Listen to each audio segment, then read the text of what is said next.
Do you know where our trash goes? The fact is, we're still throwing away more than we should. Americans make up 5% of the world population, but contribute 40% of the trash. Our actions today define the world we will leave our children tomorrow. The truth is, the earth needs us to be recycling a lot more. Well, the future of recycling is here today, and it's called zero-sort recycling. Most of the items that we use in our everyday lives can be recycled or are made from recycled materials. For example, a cereal box can be recycled and made into a Monopoly game board. This milk jug could be part of a new frisbee. A coffee can could be recycled with other metals to become part of your bicycle.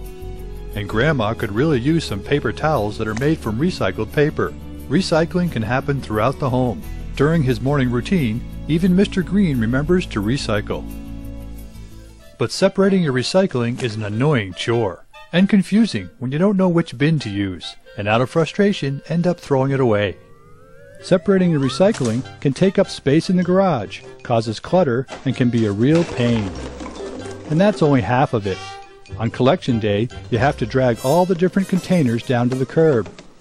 And if it's rainy or cold outside, it just adds to the frustration. Not exactly quality family time. Recycling is the right thing to do, but it hasn't always been easy. Until now, with zero-sort recycling, everything goes into one bin. And it couldn't be easier to recycle. Even if your recyclables aren't collected at the curb, you can always bring them to your local recycling center in your town. If you do have curbside pickup, it's as easy as wheeling the zero-sort container to the curb and let the recycling service do the rest. Finally, an easier way to recycle. Easier for the whole family, even Grandma. We've painted a plastic bottle bright orange to follow it through the next phase of the recycling process. Thanks, Mr. Narrator. I'll take it from here. Let's find out what happens to me and my friends once the recycling truck takes us away. The first step is a ride to the nearest material recovery facility, also known as a MRF. A MRF can separate all the different material and send them to be processed into recycled products. Once the truck arrives, it unloads all the zero-sort material. I love this place. It has a lot of moving parts like a roller coaster ride. Follow me and my buddies as we get sorted. We're moving up the conveyor belt to a pre-sort area where employees are removing items that can be caught up in the machinery. Did you know Americans use 4 million plastic bottles like me every hour?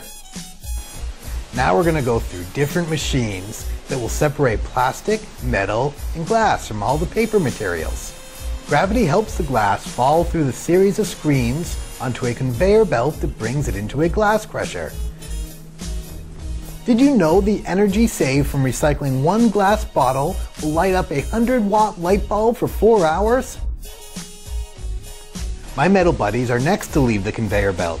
They pass under a magnet that pulls steel cans off the conveyor belt, and aluminum cans are repelled by a reverse magnetic field called an eddy current. Wow, that looks like fun! Recycling one of my aluminum buddies saves enough energy to run a TV for 3 hours. Now it's my turn. The plastic containers are separated using optical technology. The machine separates the clear plastic bottles from the other ones using an optical eye. The milk jugs will be pulled out by a sorter.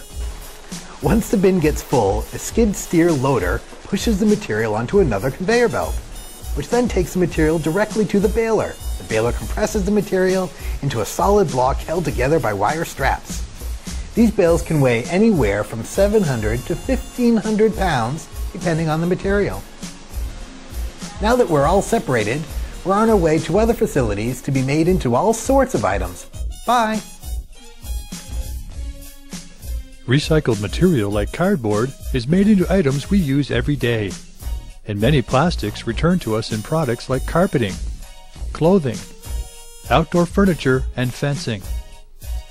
Recycling a single run of the Sunday New York Times would save 75,000 trees. The truth is, up to 60% of rubbish that could end up in the landfill is recyclable. Whether it's the clothes we wear or the newspaper we read every day, the fact is that recycling touches each and every one of us. It's true, the future of recycling is here today, and it's called zero-sort recycling. Won't you join us?